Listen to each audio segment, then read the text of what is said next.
اردو دنیا کے معزز دوستو، السلام علیکم۔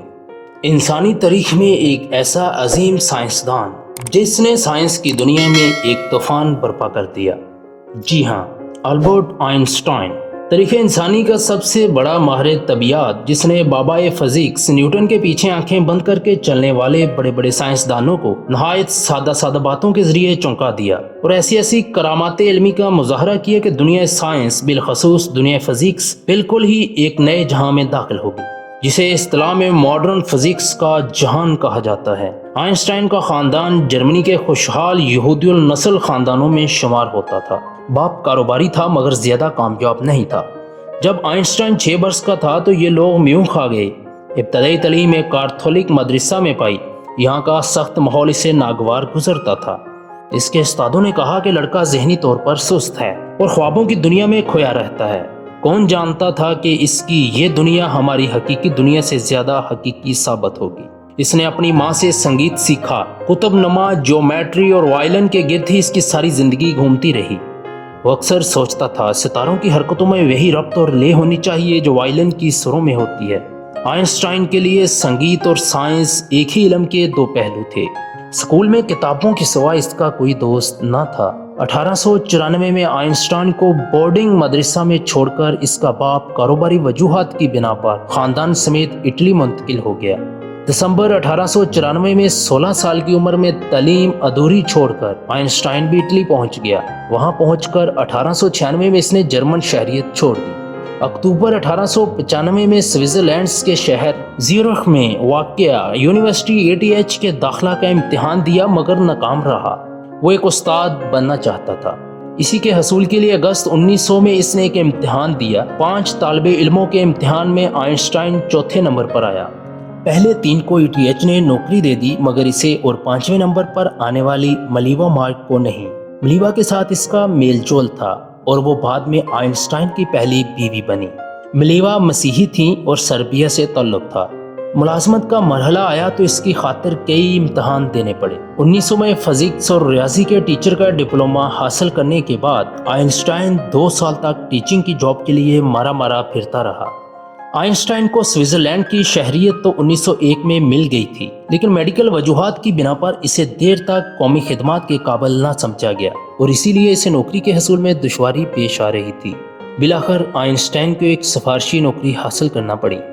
آئنسٹائن کے کلاس فیلو اور قریبی دوست مارسیل کے والد کی سفارش سے آئنسٹائن کو ایک معمولی نوکری ملی جو اس وقت آئنسٹائن کو بہت معمولی محسوس ہوئی، لیکن اگر آئنسٹائن کے کارناموں پر نظر ڈالی جائے تو معلوم ہوتا ہے کہ آئنسٹائن کی فکری زندگی پر سب سے گہرے اثرات اسی نوکری کے وقت مرتب ہوئے۔ یہ دراصل سوئٹزرلینڈ کے شہر برن میں پیٹنٹ کلرک کی جاب تھی۔ اس ملازمت کے لیے انٹرویو میں جب آئنسٹائن سے پوچھا گیا کہ آپ یہ کام کر سکیں گے تو حسب عادت اس نے جواب دینے میں اتنی دیر لگائی کہ قریب تھا کہ اس کی درخواست ہی رد کر دی جاتی اور کسی دوسرے کو بلا لیا جاتا۔ لیکن جب آئنسٹائن نے سر ہلا کر کہا، جی ہاں، میرا خیال ہے کہ میں یہ کام کر سکوں گا، تو اس وقت اس کے چہرے سے خود اعتمادی اور اطمینان کے آثار جھلک رہے تھے۔ آئنسٹائن کے زمانے میں سائنسی ایجادات کو اپنے نام کروانے کا بڑا زبردست رواج تھا، اگرچہ آج بھی ایسا ہی ہے، لیکن 18ویں، 19ویں اور 20ویں صدی کے موجودوں میں یہ مسئلہ کسی وبا کی طرح پھیلا ہوا تھا۔ چنانچہ جس محکمہ میں آئنسٹائن کو کلرک کی نوکری ملی، وہ محکمہ ہی ایسی ایجادات کو رجسٹر یعنی پیٹنٹ کروانے کے لیے بنایا گیا تھا۔ آئنسٹائن وہاں تیسرے درجے کا تجزیہ کار تھا۔ اس کے عہدے کا نام اسسٹنٹ ایگزامینر لیول 3 تھا۔ یہاں اسے لوگوں کی ایجادات کو قریب سے دیکھنے کا موقع ملا۔ اس نے بے شمار آلات، مشینوں اور پرزوں کا نہایت گہرا معائنہ کیا۔ اسی عرصہ میں آئنسٹائن نے بجری چھاننے کی ایک مشین اور ایک الیکٹرو کیمیکل ٹائپ رائٹر کو پیٹنٹ کیا۔ دفتر میں آئنسٹائن نے کام شروع کیا اور بہت جلد اپنی غیر معمولی ذہانت سے اس میں اتنی مہارت حاصل کر لی کہ دن بھر کا کام چند گھنٹوں میں پورا کر لیتا، لیکن احتیاط یہ برتی کہ اس کا اظہار نہ ہونے دیتا تاکہ کہیں دفتر میں دوسرے کلرکوں کو سست اور نکما سمجھ کر ان کے خلاف کارروائی نہ شروع کر دی جائے۔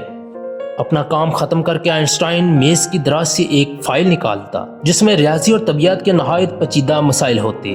وہ ان مسائل کو حل کرنے میں لگ جاتا۔ اگر سامنے سے کوئی آتا ہوا دکھائی دیتا تو چپکے سے وہ کاغذات اپنی فائل میں چھپا دیتا۔ جیسے جیسے دن گزرتے گئے آئنسٹائن اپنے نظریے اضافیت کی بے پناہ گہرائیوں میں ڈوبتا چلا گیا۔ ایک دن بڑی عاجزی سے آئنسٹائن ایک اخبار کے ایڈیٹر سے درخواست کی کہ اس کے مضمون کے لیے اخبار میں کوئی جگہ نکالی جائے۔ ایڈیٹر رضامند ہو گیا اور وہ تاریخی واقعہ بن گیا۔ اس میں کائنات کا راز اور اس سے بڑھ کر ایٹم کا راز پنہاں تھا۔ سائنسدانوں نے اس سے انسان کو کرۂ زمین کی لاکھوں برس کی قید سے آزاد کرنے کا راز پایا، اور جنگ بازوں نے اسے نو انسان کا نام و نشان مٹانے کا راز پایا۔ آئنسٹائن نے فزکس پر نیوٹن کے 200 سالہ تسلط کو ختم کیا۔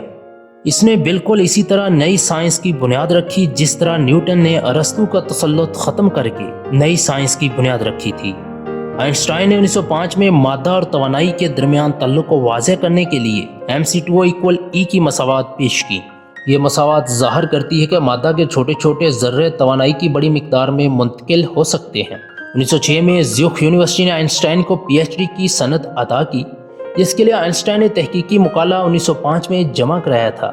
مقالات کی وجہ سے آئنسٹائن کی شہرت جو پھیلی تو زیوخ یونیورسٹی نے نظریاتی طبیعیات میں اکتوبر 1909 میں ایسوسی ایٹ پروفیسر بنا دیا۔ 1922 میں آئنسٹائن کو نوبل انعام دیا گیا۔ 1929 میں جرمنی کے ایک شہر نے ایک جھیل پر آئنسٹائن کو جھونپڑی تحفے میں دی۔ بعد میں آئنسٹائن کو اس کی کچھ قیمت بھی دینا پڑی۔ آئنسٹائن کشتی رانی کا شوقین تھا۔ 1933 میں آئنسٹائن امریکہ کے دورے پر تھا کہ جرمنی میں ہٹلر نے اقتدار سنبھال لیا۔ آئنسٹائن یورپ واپس پلٹ رہا تھا تو بحری جہاز میں خبر ملی کہ جرمن پولیس نے اس کی جھونپڑی پر چھاپا مار کر ملک دشمن مواد تلاش کرنے کی کوشش کی ہے۔ آئنسٹائن نے جرمنی کی بجائے بیلجیم پہنچ کر ڈیرے ڈالے۔ یہاں اس نے جرمنی کے خلاف جنگی تیاریوں کی حمایت کی۔ 1933 میں ہی آئنسٹائن امریکہ منتقل ہو گیا۔ 18 اپریل 1955 میں 76 سال کی عمر میں پرسٹن کے یونیورسٹی میڈیکل سینٹر میں صبح کے وقت ان کا انتقال ہوا۔